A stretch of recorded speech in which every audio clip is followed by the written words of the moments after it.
Salut mes Nakamas, c'est le Doc, j'espère que vous allez bien. Aujourd'hui, on va parler de l'épisode 805 et de l'épisode 806. Et comme je vais avoir les questions dans les commentaires, ces épisodes correspondent à la fin du chapitre 841, à la totalité du chapitre 842 et à la première moitié du chapitre 843. Alors, je sais pas ce qui s'est passé avec la Toei depuis quelques temps, mais on a l'impression un tout petit peu qu'ils sont en train de se sortir les doigts du fion. Parce que, rappelez-vous, le flashback de Senji avait été très bien animé et c'était quand même assez fidèle au manga. Et là, ici, avec ces deux épisodes, eh bien, on est encore un petit peu dans la même dynamique. Et ce qu'il va y avoir encore une fois la semaine prochaine, ça va être absolument monumental.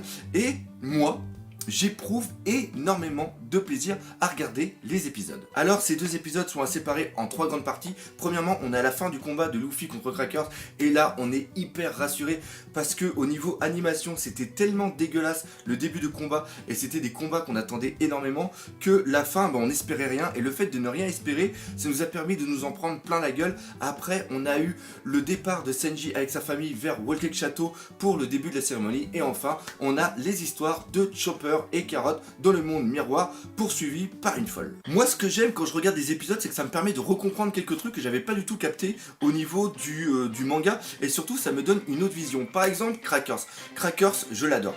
Ce personnage est assez badass, il a une belle gueule. Le fait d'avoir un fouillis démon complètement débile et d'en faire des soldats biscuits, je vais trouver ça excellent. Et le fait aussi de voir qu'il était assez badass. Dans ma mémoire, il était resté quand même comme quelqu'un d'assez intéressant. Sauf que là, ici, à force de le voir dans plein d'épisodes, déjà la couleur qui était un petit peu bizarre, mais encore une fois, la couleur est un schéma qui a été donné par Ichiro Oda, donc ce n'est pas la Toei qui a choisi ces couleurs, mais c'est bien Ichiro Oda qui a dit à la Toei, vous allez me le dessiner comme ça, lui enlève, comme on va quand même le dire, un petit peu de charisme, mais c'est surtout que je viens de comprendre que malgré qu'il ait une prime assez élevée, c'est quand même un gros débile.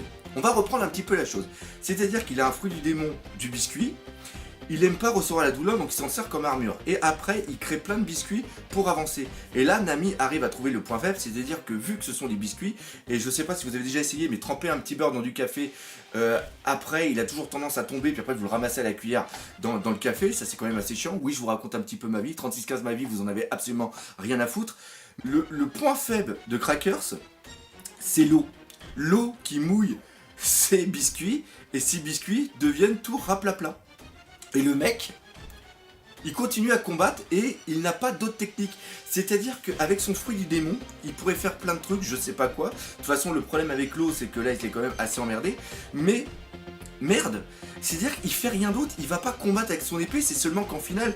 Et ça, vous le savez pas parce que vous l'avez pas vu, et ça, je vais le reprendre un petit peu tout à l'heure, parce que pour moi, c'est vraiment l'un des gros défauts qu'il y a eu. C'est-à-dire qu'entre le début du combat et la fin du combat, il y a 11 heures qui se sont passées. C'est-à-dire que pendant 11 heures, il y a Nami qui a envoyé de la flotte sur les biscuits pour que Luffy les bouffe. Je veux dire qu'à un moment, normalement, tu dois percuter, tu dois dire « Ok, si je veux finir le combat, je vais peut-être faire autre chose. » Et en plus, l'autre chose, c'est qu'on est sur One Piece, un monde qui est quand même constitué à 95% d'eau. Donc à partir de là, avec le soleil, il y a de l'évaporation, il y a des nuages qui se forment et il y a de la pluie. Donc la pluie, je sais qu'il habite pas en Bretagne, je sais qu'il habite pas en Normandie comme moi, mais merde, il pleut, il doit pleuvoir énormément dans le monde de One Piece. Donc ce qui se passe, c'est que il aurait dû depuis le temps trouver une parade contre ça ou créer une autre sorte de biscuit qui pourrait être plus dur, plus imperméable à la flotte ou autre chose. C'est-à-dire que là, je ne comprends pas. Je ne comprends pas ce choix et ça, je l'avais pas du tout percuté dans le manga, mais là, dans l'anime, ça m'a sauté à la gueule en me disant mais putain, Crackers, qu'est-ce qu'il est con. Maintenant, on va parler un petit peu de la durée du temps pour moi qui a été un défaut au niveau de ces épisodes. C'est-à-dire que quand on lit le manga, on a le début du combat de Crackers contre Luffy, après on passe sur Senji avec le flashback, et après on a directement une case où on a le combat de Luffy contre Crackers avec le final, et c'est marqué 11 heures. Et là, de la manière dont ça a été dessiné, de la manière dont ça a été mis en place, on sent une fatigue qui est inhérente un petit peu aux deux personnes. Mais là, dans l'anime, le fait sur plusieurs épisodes, de voir justement Crackers et Luffy, et de voir qu'ils sont toujours en train de courir, qu'ils essayent de faire différentes choses, le temps ne s'est pas allongé. Moi personnellement, et dites-moi, vous qui n'avez pas lu le manga, si vous avez l'impression qu'il y a eu 11 heures qui se sont passées entre le début du combat et la fin du combat. Moi personnellement, j'ai seulement l'impression qu'il y a eu seulement que 2-3 heures, mais pas plus. Et je trouve que c'est bête parce que on ne sait pas ce qui se passe dans le manga, on ne sait pas ce qui se passe pendant ces 11 heures. On voit seulement qu'il y a un Crackers qui est complètement crevé, qui en a marre que Luffy arrête pas de bouffer, courir, attaquer, bouffer, courir, attaquer. On voit qu'il y a eu une sorte de running gag qui s'est créé et qu'il en a eu ras le cul. Mais au niveau de l'anime, ça, c'est pas montré. Par contre, la chose qui a été rajoutée et qui est vraiment excellent, c'est vraiment le travail qu'il y a eu sur Nami. Car oui, là, on peut vraiment le dire, sans Nami, Luffy n'aurait jamais réussi à vaincre Crackers, c'est sûr et certain. Le fait aussi que ce soit elle qui décide d'aller dans différents endroits pour changer le goût des gâteaux, pour qu'à un moment elle soit trempée dans du jus de melon, à un moment qu'elle soit trempée dans du jus d'orange, pour permettre à Luffy justement de ne pas avoir cette lassitude quand il mange, je trouve que c'est vraiment très très bon. Après pareil, avec les homies, la carte, il y a un travail au niveau de Nami, il y a une intelligence qui se dégage de ce personnage où on se dit ouais, c'est génial, Nami n'est pas là seulement que pour des boobs, et ça je l'avais compris depuis très longtemps. Elle a ce talent de navigatrice qui est primordial pour l'histoire de One Piece, pour bien sûr aller jusqu'à Raftel, mais en plus de ça, elle est intelligente, elle a cette réactivité. Rappelez-vous encore, quand ils arrivent au début de Whole Cake Island, ils arrivent dans la forêt et elle est la première à dire c'est pas logique ce qui est en train de se passer. C'est-à-dire qu'il y a quelque chose qui va pas, et tu vois Chopper, Carrot et Luffy qui partent comme des gros débiles, et justement Nami a cette intelligence et un petit peu la remplaçante de Senji. Et ça, encore une fois, le fait de mettre en avant Nami autre chose que pour ses boobs, et ben ça c'est bien, et ça ce n'était pas assez présent dans le manga et dans l'anime, c'était bien fait. Et là on va passer au final quand Luffy se transforme en Tankman. C'est l'animation est géniale, le fait qu'ils se prennent quelques coups, que ça repart, le fait qu'il y ait cette boule, le fait qu'il y ait aussi cette musique qui était vraiment excellente. Et la musique, j'ai complètement oublié de dire un truc, ce que j'ai pas aimé aussi dans ces épisodes, c'est tout simplement le fait que dans le manga, on sent une certaine urgence, on sent un certain stress du combat de Luffy contre Crackers, alors que ici, quand il mange, il y a toute cette musique burlesque qui vient rendre la chose comique. C'est-à-dire qu'on ne sent pas on ne le sent jamais en danger. C'est ça qui est un petit peu embêtant, parce que dans le manga, je peux vous jurer que, et ceux qui ont regardé le manga, vous pouvez le dire, justement, qui ont lu le manga, vous pouvez le dire dans les commentaires, c'est que on sent Luffy un petit peu désespéré, un petit peu à bout de souffle, de se dire comment je vais arriver, parce que là j'en ai marre de bouffer, et il faut absolument qu'on arrive à mettre fin à ce combat, parce que on ne peut pas étirer, en plus que Senji va bientôt se marier, donc il y a quand même une sorte de course contre la montre qui se met en place. Et là, à cause de la musique, encore une fois, c'est fait normalement pour des enfants qui regardent ça, donc il y a ce côté joyeux, le fait de voir Luffy qui est en train de bouffer les gâteaux, ça fait rire, mais il n'y a pas le manga est vraiment beaucoup plus adulte. Ça, je l'ai déjà dit dans mes critiques analyses de chapitres, où le manga est en train de basculer vers un côté un petit peu plus sombre, un petit peu plus dur, alors que l'anime, lui, reste toujours dans ce côté plein de couleurs, espiègle, assez flashy. Je trouve que c'est d'ailleurs un petit peu dommage. Mais c'est normal, vu que c'est pour des enfants. Oui, je disais donc que l'animation au niveau du Tankman est vraiment très très beau, la transformation est vraiment très très jolie. Ce qui m'a aussi énormément plu, c'est le fait que on voit qu'il a un haki de la défense qui est super super puissant, parce que rappelez-vous, quand il avait laté la gueule du premier biscuit où était à l'intérieur Crackers, c'est-à-dire qu'il envoie un moment son bras et on voit Crackers qui sort et qui essaye de lui couper le bras, et on voit même qu'il lui fait une entaille, on se disait il y a un problème au niveau du haki, Luffy n'est peut-être pas aussi bon que ça dans le haki de l'armement version défense. Et là ici on voit que, eh bien oui, il y a de la puissance, il y a de la technique. Par contre, la question à se poser, c'est est-ce que il avait développé cette version du Tankman sur l'île quand il a fait sa formation pendant les 2 ans, ou est-ce qu'il l'a créé seulement ici? Moi personnellement, je pense que la version Tankman, elle a été créée sur l'île, mais pas en version ballon, pas en version telle qu'il est actuellement. C'est-à-dire qu'à un moment, il a dû combattre des monstres, et les monstres étaient assez puissants, et il devait se faire un putain de blindage. Peut-être que plus tard, on va le voir dans Haki, un peu comme a fait Vergo, c'est-à-dire un full Haki vraiment plus en défense. Et là ici, il a encore une fois cette capacité, cette adaptation sur le moment, parce qu'il dit bien à un ami, non, non, n'envoie pas d'eau, ne ramollis pas les biscuits, parce que je vais les utiliser contre Crackers. Et après, de le voir absorber Crackers, et après de le voir sortir et percuter et faire voler vers l'infini et l'au-delà, c'était tellement jouissif, avec encore une fois un petit... Oui, je suis vraiment tatillon en ce moment, parce que vu que la Toei fait tellement du bon boulot, que bah j'essaie de trouver les petits défauts. Il manque peut-être cette sensation de vitesse quand quand Crackers il vole à travers tout Audeland pour aller justement dans Wall Cake Château. D'ailleurs le petit humour quand t'as Big Mom qui demande quand est-ce que Cracker va venir et c'est à ce moment là justement qu'il s'écrase, j'ai trouvé le petit timing qui était assez excellent.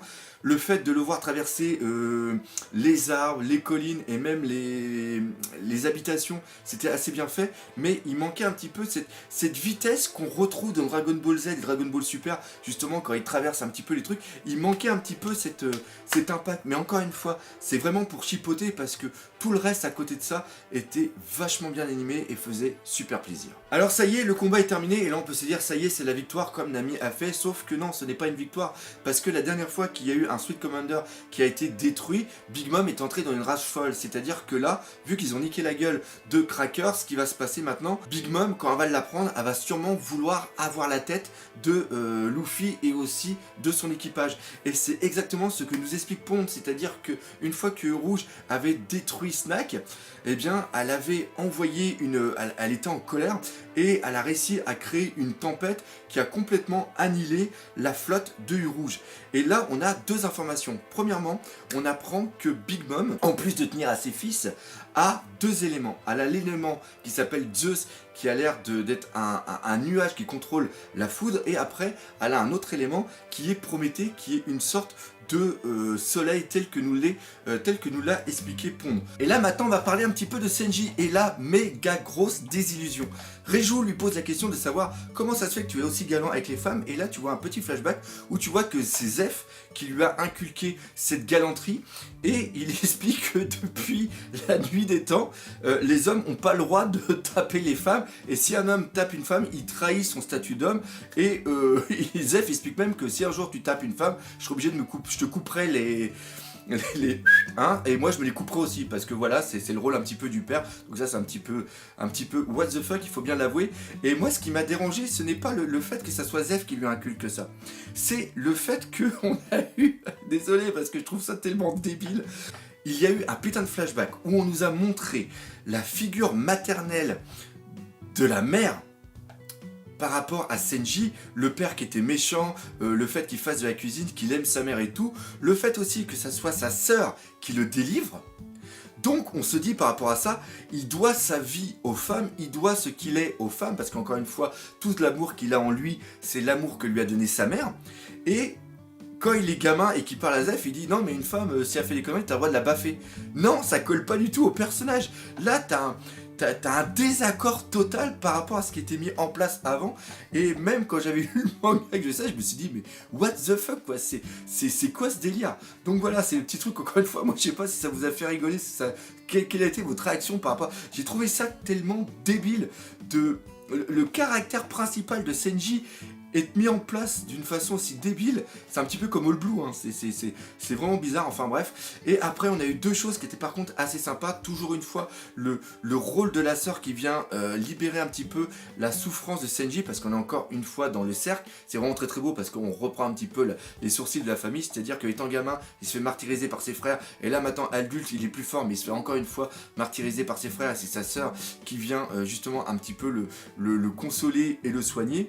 Et ce qui est vraiment bien aussi, c'est qu'au moment de partir, où il met la cape justement pour devenir ce Vince Smoke qui va aller se marier, on le voit regarder au plafond et il y a ce flashback qui se met en place par rapport à son équipage, à Shenji et ses amis. Et là, ce qui est vraiment bien, c'est que tu vois une bouffée de cigarette qui vient enlever justement ce nuage résiduel de son flashback, et j'ai trouvé encore une fois cette chose qui n'est pas dans le manga absolument fantastique. Il y avait de la poésie dans ce moment là, c'était vraiment très très beau. Et la dernière chose après, c'est par rapport justement à Chopper et Carrot qui arrivent à découvrir où est Senji, mais malheureusement ils n'arrivent pas à l'appeler pour qu'il puisse venir, pour qu'il puisse communiquer avec lui, pour dire oui ça y est, on est là, on vient te délivrer. Donc là encore une fois il y a une petite période de stress qui se met en place, et ça c'est très très bien fait. Et justement en parlant de Chopper et de Carrot, on ne peut pas passer à côté de l'effet comique de ces deux personnages. Je trouve que c'est bien réalisé, on rigole bien, ils sont prisonniers dans le monde, on ne sait pas comment ils vont réussir pour s'en sortir, surtout qu'à la fin il y a quand même Brûlé qui a réussi à les retrouver, et ils ont des boules aux pieds, ils peuvent pas s'en sortir, la tête qu'ils ont, comment ils sont dessinés. Donc oui, la question à savoir, c'est comment ils peuvent sortir du monde miroir, parce que c'est Brûlé qui contrôle ce monde. Donc, s'ils n'arrivent pas à vaincre Brûlé, ils ont aucune solution pour s'en sortir. Et Brûlé, c'est vraiment son domaine. Donc, à partir de là, le futur s'annonce. C'est-à-dire que là, ils ont réussi à battre Crackers. Donc, il y a un élément qui est terminé, donc on dit ça y est, on arrive sur le bon truc, mais malheureusement, ça va peut-être déclencher la folie de Big Mom. Carrot et Chopper, ils sont prisonniers dans le monde. Senji n'est pas au courant qu'ils sont là et va directement aller vers le Wall Cake Château. Et une fois qu'il sera dans le Wall Cake Château, ils ne pourront plus avoir accès à lui. Et d'un autre côté, on ne sait toujours pas ce qui se passe au niveau de Brooke et de Pedro. Donc là, on est vraiment dans un... je pense qu'on arrive sur peut-être un moment de balance au niveau de cet arc. Donc voilà, voir comment va être la suite. Et encore une fois, l'épisode de la semaine prochaine, ça va être du lourd. Donc voilà un petit peu ce qu'il y avait à dire sur ces deux épisodes. J'espère que vous aurez apprécié. Si c'est le cas, comme d'habitude, n'hésitez pas à partager, parlez-en autour de vous, laissez des commentaires et défoncez la gueule de ce putain de pouce bleu. Et nous, on se dit à bientôt pour de nouvelles aventures One Piece. On se donne aussi rendez-vous à la Paris Manga. Et n'oubliez pas le principal, One Piece, c'est la vie. Allez, salut mes Nakama.